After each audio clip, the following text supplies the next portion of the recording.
We have actually increased the trading volume quite considerably this year, if you compare that with, say, for example, Q4 last year. In particular, in the month of May, we actually reached 140 billion. That's the figure for the month of May. I think that actually illustrates the point that funds from investors around the world can really come into our market quite easily and quite quickly.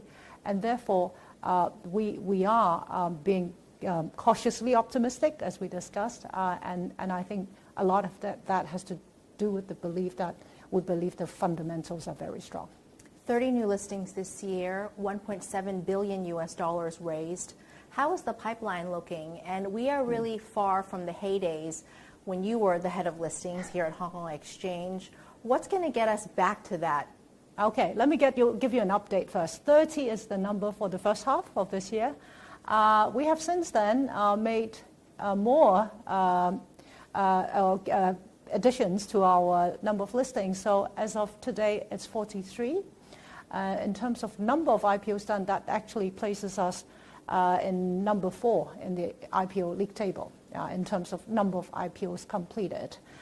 In terms of fundraise, that's a little softer, just because I think with the valuation at the level they are, companies are choosing to maybe do smaller IPOs.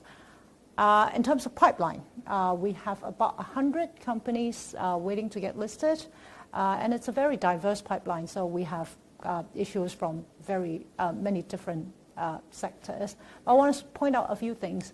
So first of all, we have now completed 2 Chapter 18C listings. These are specialist technology companies, a regime that we've rolled out last year. So we're very happy and excited that we are seeing companies make use of the new regime. We've also now completed 2 GEM listings since our reforms, which give us a lot of encouragement that the reforms are paying off.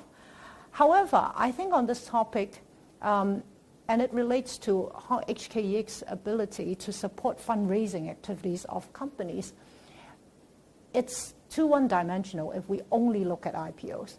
I do want to point out a fact which is not very commonly referred to, but it's an important one, which is the fact that this year we have actually supported a lot of follow-on fundraising for companies which are listed on our exchange. So in the past few months, there is almost a trend for these companies to conduct follow-on offerings in the form of either convertible bond issuance or follow-on additional fundraise. And then the size of these deals are huge. And when I say big, the biggest one to date is a $5 billion deal. And there are others which have done 2.5 billion, 2 billion, etc. Altogether, these follow-on offerings have actually allowed companies listed on our exchange to raise over $20 billion. And that's significant. Not only is the size big, we also understand that in terms of participation, these companies were able to attract investors from all around the world. In fact, I was speaking to the chairman of one of these companies who just conducted a fundraise, and he was very happy to report that half of the book was taken up by US and European investors. So while we have a lot more to work on in terms of boosting our IPO activity, I do want to make sure that the audience can appreciate that as a fundraising center, we've done quite well this year in terms of follow-on offerings. Your pipeline is robust, 107 companies, applications. Is there any indication of how many of these would be listing within this year? Well, a lot of factors would determine the timing of these IPOs actually happening. Obviously, the founders, the entrepreneurs are carefully watching the valuation that they can fetch, market appetite. So what I can share is that from speaking to them, they all believe that having a listing status, it's crucial.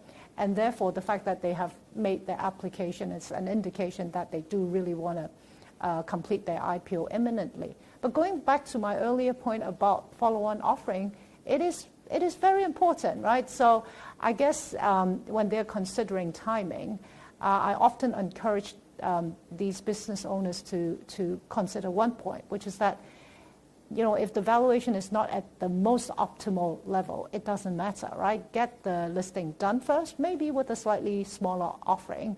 The beauty of the Hong Kong market is that once you're listed, the ability of you to go back to the market and conduct a follow-on offering is actually, it's pretty easy. It's very convenient.